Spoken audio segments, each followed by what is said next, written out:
Train Descendant. I'm Raya, and I'm the daughter. And I'm Joe, and I'm the dad. Do you know what they call a line of people outside of a P-Flag meeting? I give up. That's an LGBTQ. And no, it's not straight. I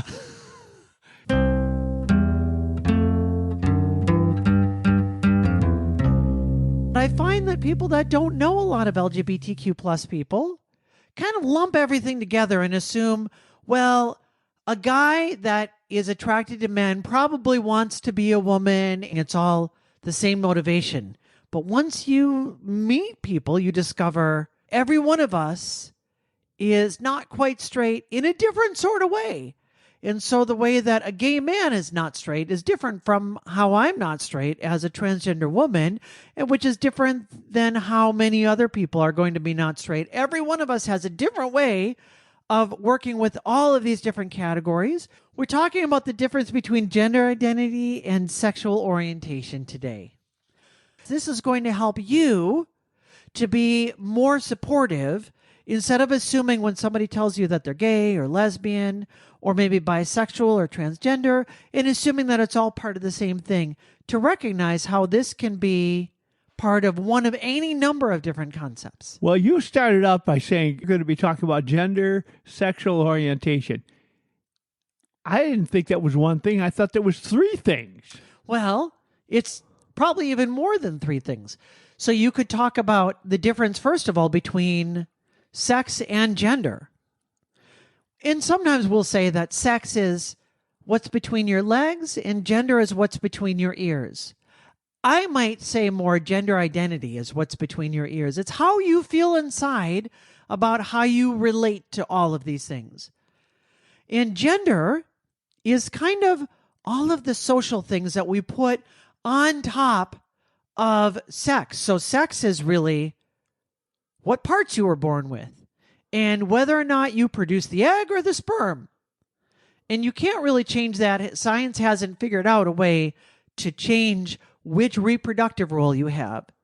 But then our society has put a whole bunch of expectations on top of there about how we treat people depending on which role you have, and how you should behave, and how you should dress, and how you should act, and where you should go, and how you should talk, and everything on top of that really doesn't have anything to do with which reproductive role you have. I remember a long time ago watching a series on television called Call the Midwife. Have you ever seen that? Any of it? I don't think I have, no. It's very good, a British series. In one of the episodes, a girl came in to the doctor's office and wanted to talk to somebody, and she said, I'm getting married, and the wedding is coming up in a couple of months, but I have a concern. I'm 22 years old, and I haven't had a period yet. And they examined her, and they discovered that inside of her body that was still there, but inside, she did not have all of the female organs, but she had testicles. And it was an interesting story. And they handled a lot of things in that series called The Midwife. Sure. And this was probably, and they did it in a very delicate way with the nuns there and all of that. It was really quite well done. And that actually brings up a really important point, that we tend to think that humans are dimorphic. So there's male and there's female. And generally, males, that means that you act like a man. And for females, that means you act like a woman, of whatever that means. And for most people, that kind of all lines up together, except when it doesn't. And on any one of these categories, things can get messy. So when it comes to sex, things can get messy, that you might have not just XX chromosomes, you might have XXX chromosomes. You might have XXY chromosomes. You can sometimes have an extra chromosome thrown in there. And there's all kinds of things that when you get into intersex issues, that there are some people that don't neatly fit into our categories. And then, of course, when we get into gender identity, there are people like me that it's very clear what my sex is and which reproductive role I have. I have children. From my marriage, I contributed the sperm. I couldn't contribute an egg. And yet, I don't feel like I match up with how men are supposed to behave in our culture. And so as an adult, I figured out this is not working for me. It's broken. So sex and gender identity are different between those two. And then on top of that, there's also gender expression. So you may be a man, but you don't express your masculinity in the same way as somebody else does. There's a spectrum of how you can express what that looks like, and we call that gender expression. You might like to go out and play sports and do things that are very stereotypically masculine, or you might prefer fixing cars, which many people consider very masculine, or you might like to cook, which our culture oftentimes says, well, that's sufficiently masculine, but that's a little less masculine. Who decided that? And who decided that if you decide you're going to barbecue, that's an okay kind of cooking for a man. But if you go into the kitchen and you make a casserole, that's less okay for a man, but kind of okay. But are you doing something else to shore up your masculinity? It's silly rules that we have. It's whether or not you call yourself a cook or a chef. Oh, that's true. Yeah. And all of those things, it means that every one of these, you might match up perfectly with everyone except for on one of the categories. And that when you feel like our categories don't quite fit. Really, what we're talking about with this whole discussion is we're saying for the people that these categories don't fit, we want to be aware of how they don't fit. For most people, the categories fit really well. But until they don't, and then they feel oppressive and crushing. And so then we get to the next part. Okay, well, this is all who you are before we ever get to who your partner might be. But then once we have that, then who are you attracted to? Are you largely attracted to men? Are you attracted to women? Are you attracted in a way that you want to have that person as a life partner? You want to make sure that this is the kind of person that you prefer to sleep with, but you're not as attracted to the candlelight dinners and the romantic part of it. For most people, those two line up. But sometimes you find out that you're more romantically attracted to a different gender than you are sexually attracted to. And so things can get messy on every one of these categories. Sounds complicated to me. It is. And a lot of people will say, why do people have to go about making all these new categories? Can't we just keep things simple? Can't there just be men and women? Can't we just go back to how things were? And for 90% of the culture, or maybe 99%, for most of the people, yes, you sure can. But for the people that doesn't fit, for the gay man that says, I'm just never going to be attracted to a woman, well, that straight expectation doesn't work. And for someone like me, I'm not attracted to men. Or not mostly attracted to men. Hormones did a little bit with that, so largely I'm not attracted to men. A lot of people are really surprised by that. If you're not attracted to men, why would you feel like you want to be a woman in society? Isn't that what that means to be a woman? Is that you send out all the social signals to pick up men? Well, no, not always, not even necessarily usually. I don't know why I feel better as a woman than I do as a man. I don't know why those social pieces, why I match here. But my gender identity is different from my orientation. And who I'm romantically attracted to and who I'm sexually attracted to. And when those categories don't fit, it's not that we're trying to say, hey, we're trying to make things difficult for you people that it all works for. No, we're being crushed by a system that feels oppressive and it's making us feel dead inside. And we're just reaching out. We're crying out saying, this doesn't work. And when people ask us, what's not working? we delve into these categories, and for somebody, they say, you know what? My gender identity is not working. For somebody else, they say, my gender expression is not working compared to the expectations. A friend of mine commented to me one time, oh, this is about a year ago. He was non-affirming and non-accepting. And he said, they keep adding extra categories so they can be a bigger group. Right. If you don't know the people that it's affecting, it can very much feel like that. You maybe have heard that Facebook or some other social media now has added 112 different genders. And what is this? There's 2 genders. There's men and women. And why do people say that there's not? Well, because some people say that neither one of those fits me. It doesn't feel quite right. I hear that term non-binary. What's that? Well, it's in opposition to the binary. So binary is assuming that there's only 2, there's men and there's women. And some people say that your categories don't work for me. And I always think of gender identity, at least for me, especially as a binary trans person. I feel very at home with the binary. There's men and there's women. I used to be socially navigating society as a man, although I would say I've always really been who I am inside, and I've just kind of come to terms with this. And I now feel very comfortable with being socially a woman. So binary works for me. But there's some people that say that man category doesn't work for me, but I'm not a woman. Well, okay, then what are you? Well, your system doesn't work. It's all broken for me. A lot of people will then take different pronouns. They'll say, if you refer to me with he pronouns, that doesn't feel right to me. Something just, it feels like a kick in the shin when you use that.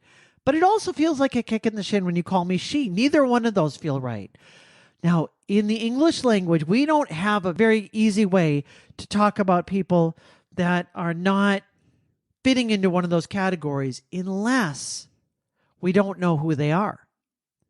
Right? If you're driving down the street and somebody cuts you off and you say, that grocer, they just cut me off over there.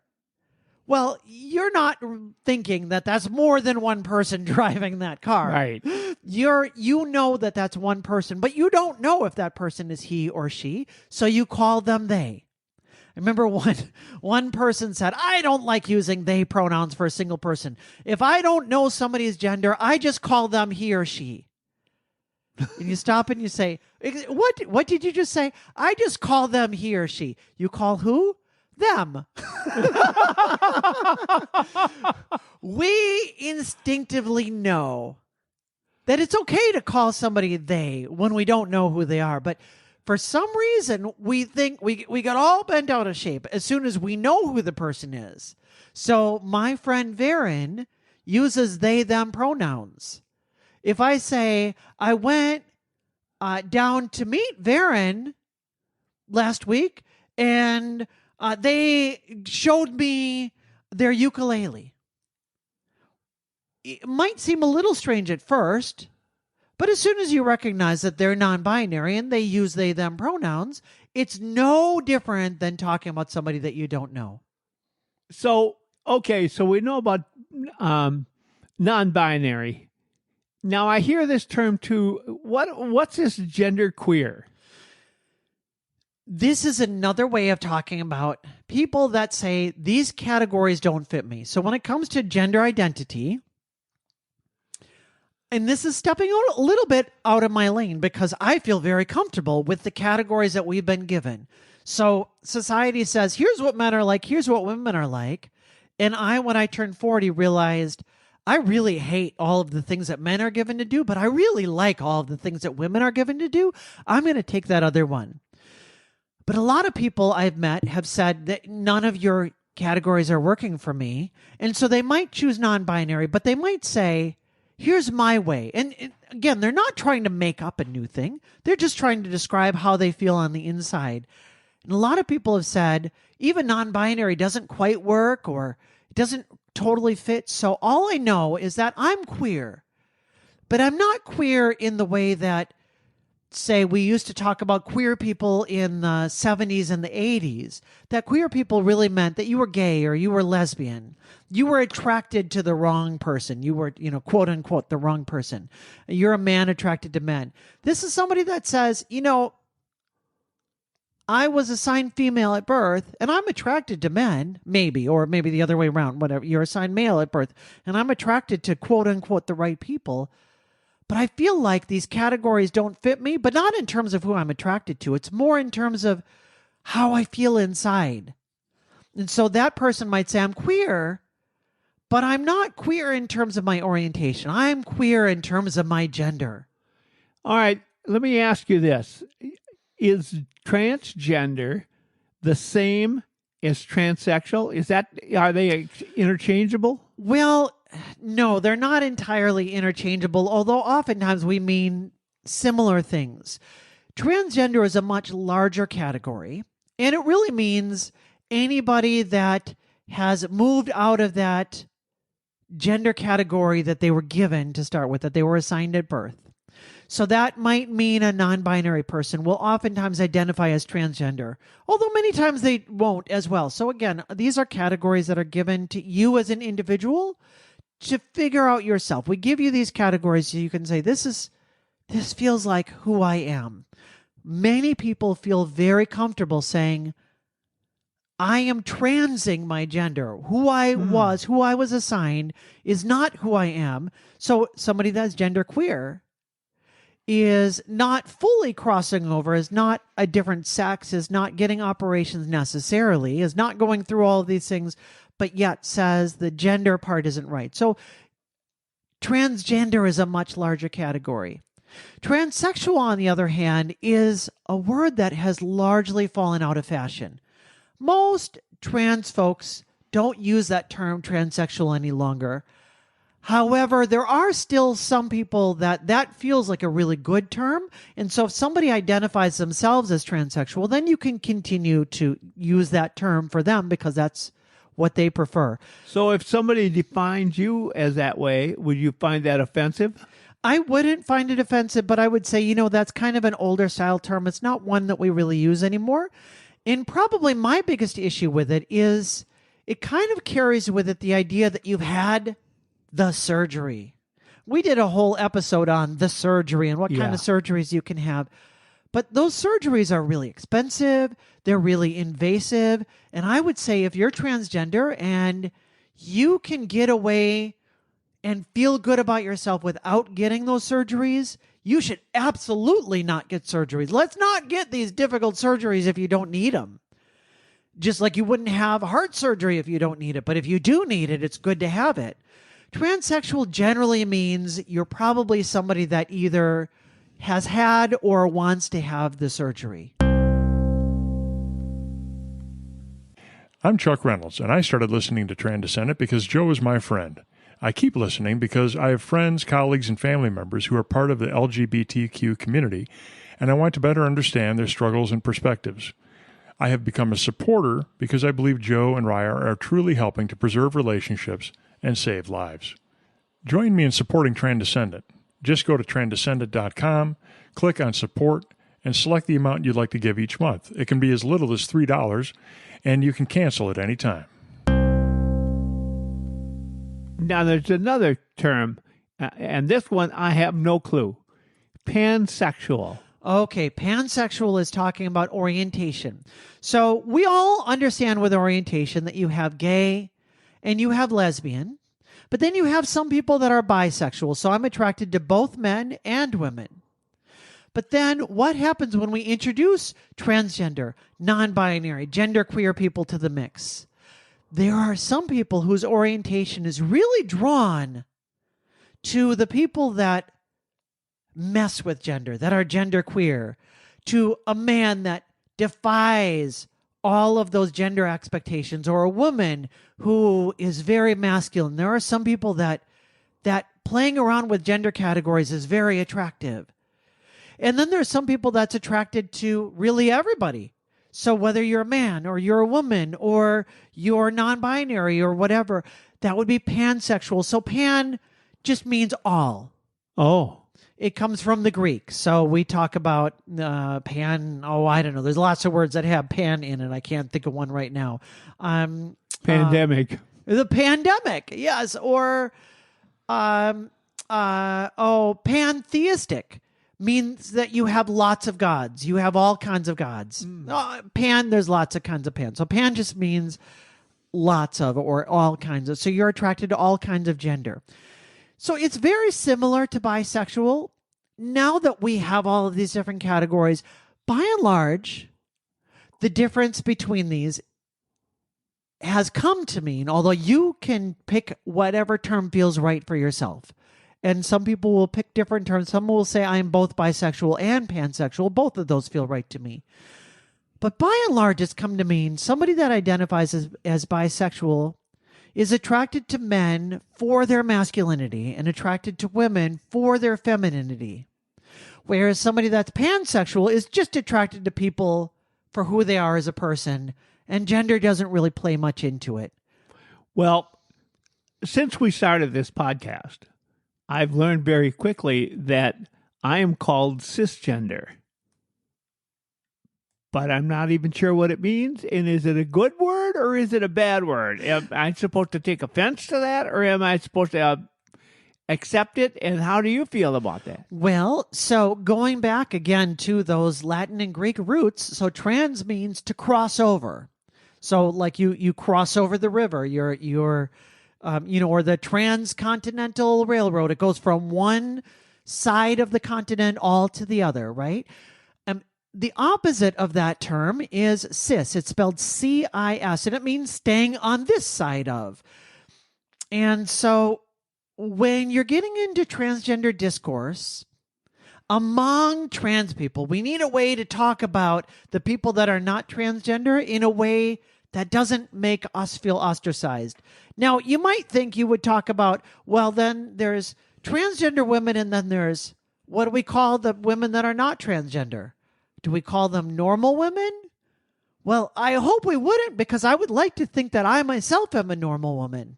I mean, I'm a little strange. but I hope that I'm not strange just for being transgender. And as we're normalizing the fact that it's okay to be transgender, we'd like a different term for the people that are not transgender.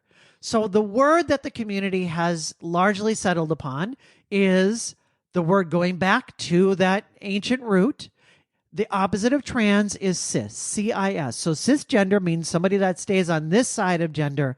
In other words, you're not transing your gender. You were assigned male at birth, and that feels right to you to be a man, and you don't ever question that for yourself. So based on the definition you just told me, that means that includes cisgender people are also gay and lesbian. Yes. Yes. So you can be a cisgender gay man. Oh. You feel completely at home being a man. Uh-huh. You can be a cisgender lesbian. You could be a genderqueer lesbian. Somebody that, that whole concept of woman doesn't quite fit for me. You could be a genderqueer man. Cisgender doesn't quite work for you, but yet you still have that orientation. You still are part of the gay culture, gay community. So there's a spectrum on all of that. Yes, absolutely. So that doesn't necessarily define me, because I'm a straight male. So how does the LGBTQ community define a straight male and a straight female? So, I mean, I think those are the words. You're saying you're straight. That's in terms of who you're attracted to. So you are married to a woman, which I'm very grateful for because I was able to be born. Yeah. You're attracted then to mom. That's your orientation, and you are straight. But then you're also very comfortable as a man. You've never questioned whether or not you should be a man.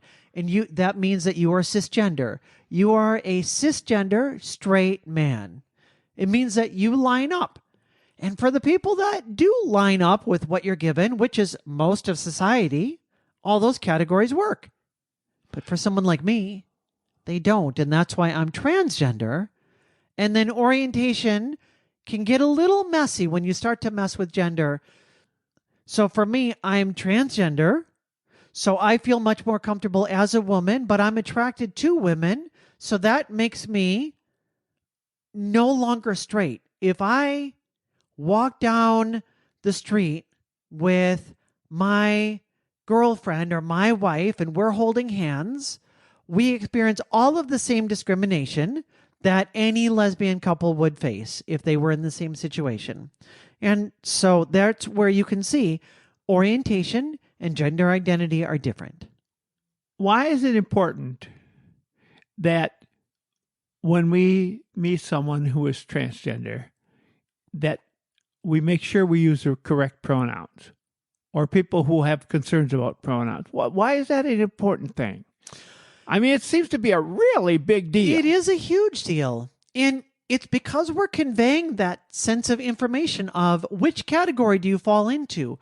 Every single time we use a pronoun, you're reminding somebody of which category do they fall into. And for somebody that has said that category doesn't fit me, probably a great personal expense to themselves. For me, I had to move out of my house. I no longer get to live with my kids. My marriage fell apart.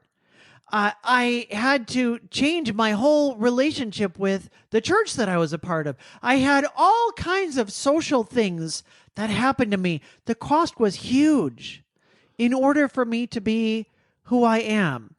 And with a single word, somebody that knew me beforehand can just use that pronoun he and invalidate all of what I went through. The way that I can best put it for you, if you're a cisgender straight person listening to this podcast right now, imagine the things that you have invested yourself into in your life. Maybe you wanted to be a great instrumentalist, and so you invested all of this time and effort to play your instrument, or you played a sport, or you invested in a business, or you did whatever you threw yourself into in your life. And somebody comes along and they, with a single word, could invalidate everything that you gave your life to. Imagine how that would hurt. Yeah. That's how I feel anytime somebody uses the wrong pronoun for me. And that's why it matters so much. Wow. So if they want to offend you, they intentionally use the wrong word. And if they wanted to intentionally offend you. Well, yes, but it would be the same as if I intentionally offended them by figuring out what was most important to them. Yeah, right. That's what I'm saying. It's a little bit like, we always talk about somebody makes fun of your mom. Oh, your mom is so fat that your mother wears army boots. Right, all of those kinds of things. Your mom's so stank that, well, why do we have those? Because that's really close to our heart. That's family. And you criticize my family and you're hitting something. You're touching a nerve there. Well, when you invalidate my gender identity, you're hitting a nerve there. I've heard that happen often. Since we've been doing this podcast, we've talked to so many different people, and I've heard many times when they'd say, I have an uncle who just won't accept this and just calls me him every time he sees me, and he thinks it's funny, or he thinks I'm just not going to accept you. It's intentional unacceptance. Right. And at no cost to him, he doesn't have to worry about what cost that transgender person in his life paid to be who they are. He just, without having to think about it, without having to care, just says, I don't know why we need all this stuff. I never needed that stuff. I was fine being a man. I'm fine being straight. Why can't everybody else be like me? Yeah. Because we're all human and every one of us is different. And we can't all be like one another. And that's really what we're trying to affirm with this podcast, that no matter who you are, whether you are cisgender and straight and all of the other things that you line up with the rest of society, except on one point where everybody has always called you weird, we affirm you. You have every right to be here, and we're glad to have you here joining us. We want every single person to feel like you get to be who you are, and it's okay. Full acceptance is really critical. It solidifies the wonderful relationship that you have together. And relationships is what life is really all about. It certainly is. And we hope that we've inspired you to be closer to the people in your life. Thank you for coming back week after week and listening to this podcast so you can continue to learn and continue to support the people in your life that matter the most. Absolutely. We want to make sure that you come back again. We'll see you Monday.